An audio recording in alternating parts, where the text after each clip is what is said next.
Bueno, muchas gracias. Damos continuidad. Invitamos al escenario al doctor José Ignacio Vargas. El doctor José Ignacio Vargas nos acompaña desde Chile. Él es profesor asistente en el Departamento de Gastroenterología de la Escuela de Medicina de la Universidad Católica y es especialista en la red de salud UC Christus.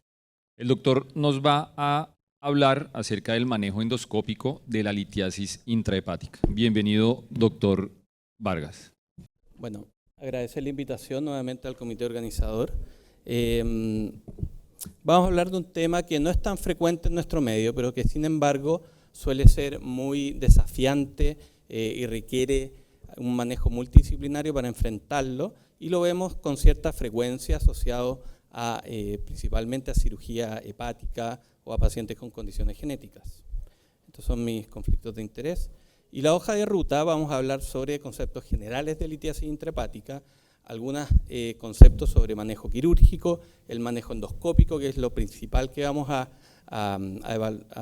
abordar en esta charla, y también algunos conceptos sobre manejo percutáneo. A modo de introducción, la litiasis intrahepática se refiere a la presencia de cálculos dentro de la vía biliar intrahepática, lo cual suena obvio, y está asociado a estenosis de la vía biliar postoperatoria, colangitis esclerosante primaria, también enfermedades genéticas como es la colestasis intrahepática familiar progresiva, la colangitis piógena recurrente, la enfermedad de Caroli también. Sabemos que su prevalencia es mucho más frecuente en Asia, ¿ya? Siendo primera vez descrita en Hong Kong en el año 30, y la prevalencia en Occidente tiende a ser mucho menos frecuente, y yo diría que hay pocos casos para describir cuál es la real prevalencia. Sin embargo, se describe que podría ser más frecuente en mujeres y en mayores de 50 años. El manejo es complejo y debe ser multidisciplinario, porque como vemos en la imagen, esta litiasis intrahepática puede presentarse como de distintas formas. Tiene una presentación muy heterogénea en su morfología, puede presentarse como una litiasis única, una litiasis múltiple, asociado a litiasis de la vía biliar extrahepática, puede presentarse también asociado a atrofia de un lóbulo hepático, asociado también a la presencia o a la sospecha de colangiocarcinoma, asociado a estenosis, involucrar múltiples lóbulos. Por lo tanto, es una enfermedad tremendamente, como les decía, heterogénea. Y su presencia se asocia a la incidencia de colangitis, absceso hepático, cirrosis biliar secundaria, neoplasias de la vía biliar, atrofia del segmento comprometido y también recurrencia. En el diagnóstico, la clínica informa poco, principalmente pueden haber signos de infección o depende un poco del grado de colestasia. El laboratorio también nos entrega poca información, signos de inflamación, colestasia, ictericia en algunos casos. Y las imágenes, particularmente las imágenes seccionales como resonancia, colangioresonancia, nos permiten definir en forma más categórica el árbol biliar y la localización de la litiasis, presencia de estenosis, sospecha, como les decía, de neoplasia o atrofia de cierta parte del hígado.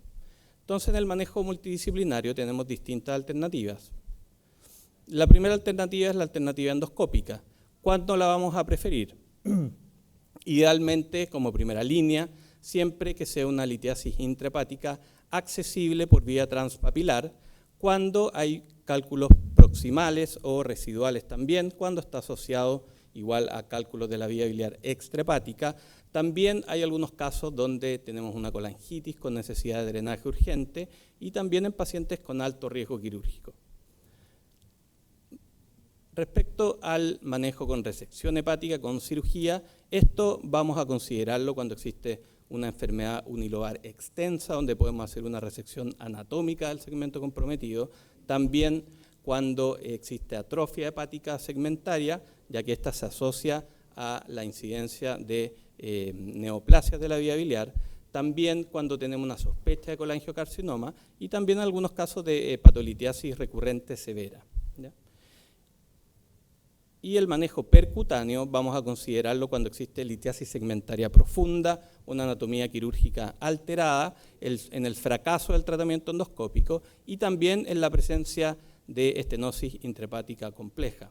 Como vemos, las alternativas y las presentaciones son bastante diversas, por lo tanto, cuando uno trata de poner esto dentro de un algoritmo de manejo, lo que pasa es que el algoritmo tiende básicamente al caos. Ya, o sea, es muy difícil involucrar todos estos factores en la toma de decisiones. Por lo tanto, en este escenario es que el manejo multidisciplinario en comités que incluyan a radiólogos, cirujanos, endoscopistas, oncólogos es fundamental, porque las decisiones hay que tomarlas caso a caso. Algunas palabras sobre el manejo quirúrgico. Esta es una serie que lideró el equipo de patobiliar del centro en que yo trabajo, el cual también es una serie aquí en pacientes en Latinoamérica, donde evaluaron 150 pacientes con una edad media de casi 50 años y con localización de la hepatolitiasis principalmente en el lóbulo izquierdo. Aquí la decisión entre hacer tratamiento endoscópico o quirúrgico se basó en los criterios que le decía anteriormente, y de los pacientes que se operaron, el aclaramiento postoperatorio de los cálculos fue de un 100%. O sea, es un muy buen tratamiento. Sin embargo, la morbilidad a 30 días fue superior a un 30%. Son cirugías complejas. Y la mortalidad también a 30 días es cercana al 1%. Por lo tanto, es un tratamiento muy efectivo, pero que tiene unos riesgos que son significativos. Y también en el seguimiento de estos pacientes, que fue casi a 2 años, la recurrencia en cerca de un 10%. Por lo tanto, sigue siendo, como les decía, un escenario complejo. Respecto al manejo endoscópico por ERCP convencional, en el cual vamos a hacer una CEPRE con esfinterotomía, vamos a hacer un balón, canastillo, dilatar, tratar de sacar estos cálculos, litotripsia mecánica si lo tenemos disponible, si es un cálculo muy grande. No hay buenos datos como para ver el resultado de esto. Se describe que alrededor de 2/3 de estos pacientes pudieran manejarse por vía endoscópica por CEPRE convencional. Sin embargo, las limitaciones de los approach convencionales tienen que ver principalmente con un acceso difícil a las ramas intrahepáticas por angulación marcada de los conductos segmentarios, la dificultad para la canulación selectiva con balón o canastillo guiado por fluoroscopía, las estenosis también intrahepáticas asociadas, las cuales se han asociado a recurrencia, que son frecuentes en hepatolitiasis, impiden también el paso de dispositivos y favorecen la retención de cálculos. Cuando existen cálculos proximales o impactados, litiasis en conductos segmentarios o subsegmentarios, fragmentación también de estos cálculos y extracción vía fluoroscópica son poco precisas. Y la falta de visualización directa, lo cual lleva a una alta tasa de recurrencia, cerca de un 20 a un 40%. Puede ser recurrencia o falta de clearance total por vía endoscópico. Y esto nos lleva a la consecuencia de que se necesitan múltiples tratamientos por ERCP, con un clearance incompleto y con recurrencia de litiasis y de colangitis. ¿Qué nos aportan las nuevas técnicas? Sabemos que en la mañana el doctor Alcibar nos dio una clase magistral sobre el avance de la colangioscopía actual, y en esto citar el consenso europeo de colangioscopía, el cual nos dice que existen hoy en día distintos grados o tipos de colangioscopía. ¿Ya? Tenemos la colangioscopía más bien estándar, la cual está enfocado en tratar la litiasis extrahepática, la evaluación de estenosis indeterminada, la canulación ductal selectiva con guías y la extracción de prótesis o cuerpo extraño. Y la enfermedad intrahepática se considera que es una colangioscopía más bien avanzada, porque son casos que son mucho más complejos y difíciles de manejar.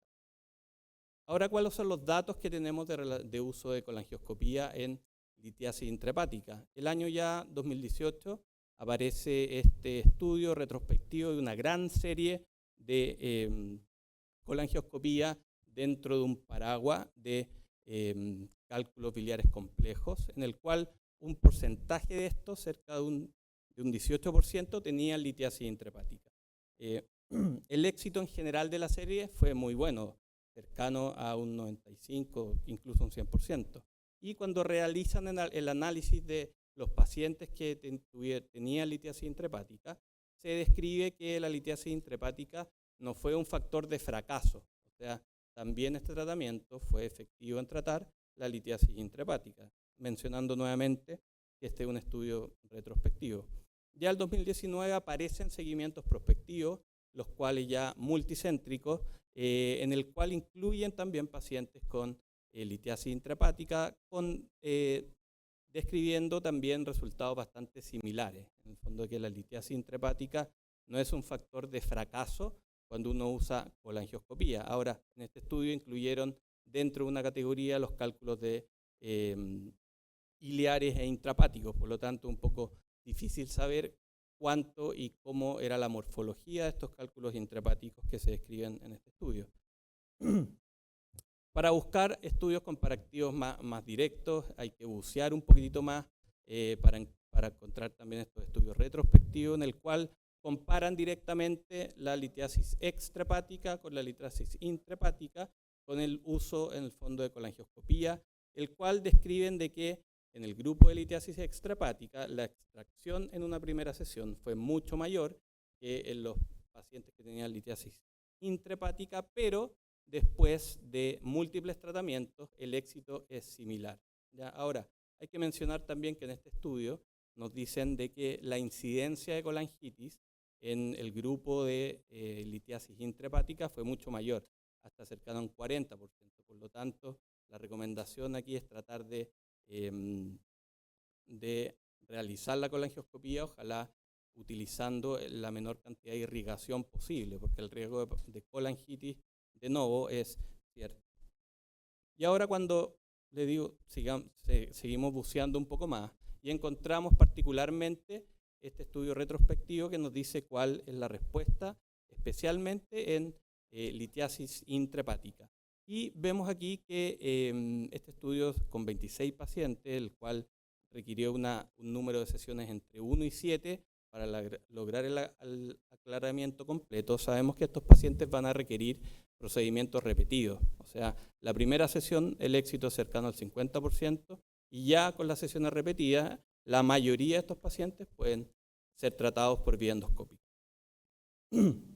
Ahora mostrarle un caso clínico. Esta es una paciente de 59 años con un antecedente de una enfermedad de Caroli y abscesos múltiples el año 2018, por lo tanto el año 2018 se hizo una hepatectomía derecha, quedó con ácido ursodeoxicólico como colerético para tratar de disminuir la formación de cálculos y se presenta al servicio de urgencia del hospital con clínica de colangitis, con laboratorio de colangitis, y en la resonancia vemos una dilatación de la vía biliar intrahepática izquierda con cambio de calibre en relación a un foco de estenosis de los segmentos 2 y 3, hepatolitiasis y colangitis. Esta es una paciente que llega en una condición séptica, ¿ya?, a manejarse en una unidad de paciente crítico.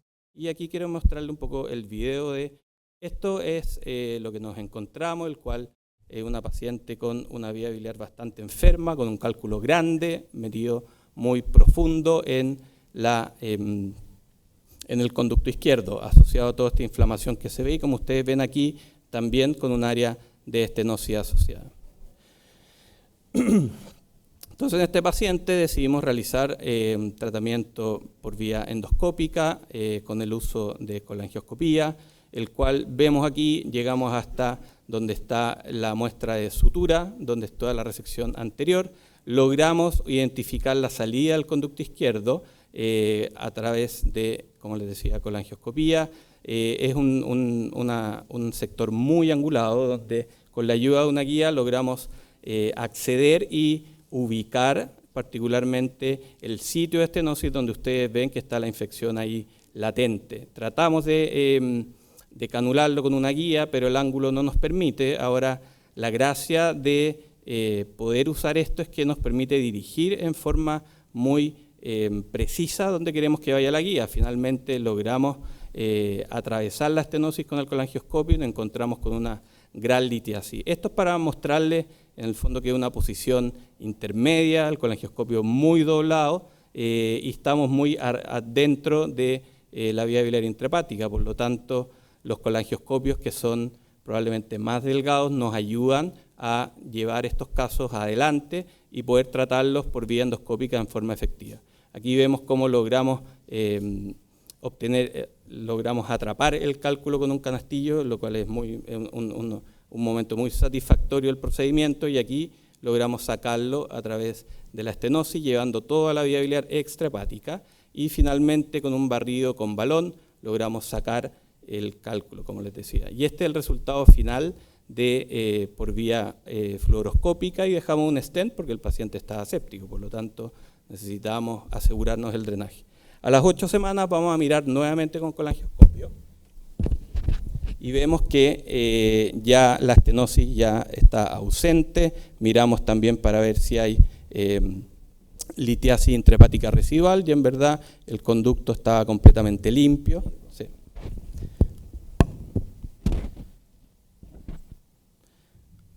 Muchas gracias. Observando finalmente los cambios del conducto, que era una morfología completamente distinta, y ver que tiene un drenaje excelente de la vía biliar.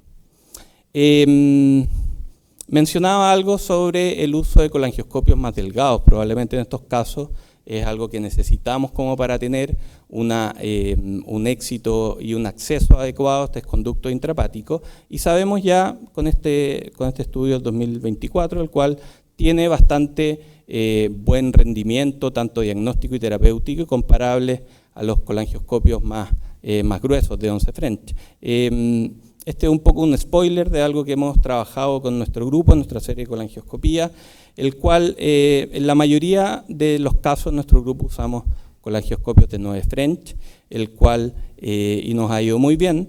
El éxito ha sido superior al 90%, pero los casos de fracaso de tratamiento han sido en vía biliar intrahepática asociado al uso de colangioscopios más gruesos. ¿Ya? Entonces, es probablemente un dato muy interesante de que suena obvio y es intuitivo de que para este tipo de enfermedades necesitamos usar colangioscopios más delgados, pero si uno tiene los datos que lo respaldan, es algo que nos entrega todavía más sustancia para tomar las decisiones clínicas adecuadas. Y en nuestra serie, como les comentaba, la recurrencia es ley, ya lamentablemente en esta enfermedad, y comparando con enfermedad extrahepática, en toda la patología intrahepática la recurrencia a los 2 años es cercana al 60-70%. Ahora algunas palabras respecto al manejo percutáneo. Sabemos que existen series descritas, principalmente retrospectivas, en el cual nos dicen de que el éxito del clearance de estos cálculos es bastante importante, cercana al 80-90%. La recurrencia también es ley, como les decía, va entre el 30 al 60%, y las complicaciones de los drenajes percutáneos van entre el 7 al 10, incluso al 15%. El año 2024 ya sale este estudio donde nos indican cuál es la efectividad y los eventos adversos asociados a estos colangioscopios dedicados propios, que son colangioscopios cortos para uso percutáneo. Esta es una serie de 51 pacientes, el cual, usando este colangioscopio corto dedicado en pacientes con anatomía alterada, donde la principal indicación fue la litiasis, nos reportan que el éxito técnico fue de un 100%, se logró hacer en todos los casos, y el éxito clínico es cercano a un 96%. Ahora, los eventos adversos asociados a este tipo de tratamiento son cercanos al 20%, ¿ya? Un 8% asociado a la colangioscopía en sí y cercano a un 12% asociado al procedimiento percutáneo, ¿ya? Que estos pacientes fueron sometidos al procedimiento percutáneo inicialmente y después se hizo el acceso por colangioscopía. Y de repente nos encontramos con este tipo de situaciones, ¿ya? La tecnología disponible hoy en día a uno le permite ponerse un poquitito creativo y tratar de solucionar problemas que antes no era posible de solucionar por vías mínimamente invasivas. Este es un paciente que con enfermedad de Caroli también, operado hace 10 años, se perdió de los controles, volvió con colangitis y con esta colangioresonancia, donde se ven múltiples cálculos en la vía biliar extrahepática e intrahepática, presentándose con colangitis. Por lo tanto, en un primer tiempo fuimos a drenar la vía biliar, tratar de sacar la mayor cantidad de cálculos que encontramos y dejarlo con prótesis.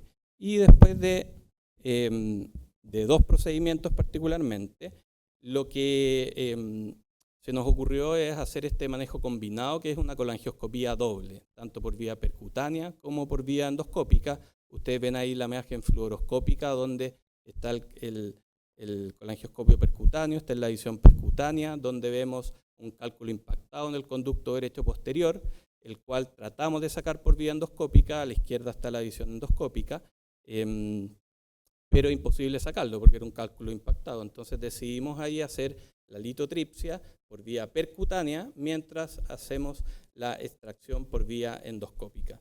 Logramos finalmente romper el cálculo. Ahí ustedes ven el colangioscopio percutáneo, la visión endoscópica de esta vía biliar, y ahí logramos encontrarnos una vez que rompimos el cálculo. Vamos sacando ya los restos, los fragmentos de esta litiasis por vía endoscópica, porque estos fragmentos tan grandes por vía percutánea no se pueden sacar. Entonces teníamos que sacarlos como vía endoscópica. Aquí mi amigo radiólogo intervencional también dijo: yo también quiero participar, también quiero sacar cálculos. Entonces él, con el canastillo, pudo agarrar estos cálculos y bajo guía endoscópica, él va empujando este cálculo hasta llevarlo a la vía extrahepática, como ustedes ven. Lo vamos aquí guiando por vía endoscópica, diciéndole: sí, vamos por buen camino, adelante, porque él prácticamente no tiene visión radiológica de esto. Y aquí vemos cómo a través de la papila vemos salir este gran cálculo, el cual fue empujado por vía, sí, no hay problema, por vía percutánea. Y este es el resultado final. De esto fue hace un par de semanas. Al paciente lo dejamos con un catéter vigía, en el fondo sin drenaje externo, solamente por si necesitamos volver a intervenirlo. Pero nos permite la tecnología actual, nos permite abarcar estos problemas de una forma mucho menos invasiva que lo que teníamos que hacer en otros tiempos. Como mensajes finales, la hepatolitiasis es una enfermedad compleja y recurrente, frecuentemente asociada a estenosis biliares y colangitis. La IRCP convencional tiene una eficacia limitada, 60-70% cuando más, debido al acceso difícil a las ramas intrahepáticas y la falta de visualización directa. La colangioscopía ha transformado un poco el manejo endoscópico. Nos permite acceder a hacer litotripsia, sacar los cálculos en forma dirigida, por lo tanto ha cambiado, yo creo, un poco el manejo. El abordaje percutáneo y la cirugía siguen siendo fundamentales en la enfermedad segmentaria, anatomía alterada o el fracaso endoscópico. Y el manejo óptimo, como les decía, es una enfermedad compleja, así que requiere un manejo multidisciplinario, escalonado y adaptado también a la anatomía biliar y a la extensión de la enfermedad. Muchas gracias.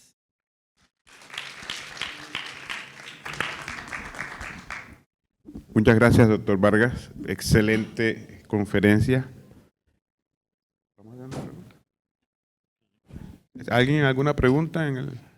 Gracias, doctor. Una duda.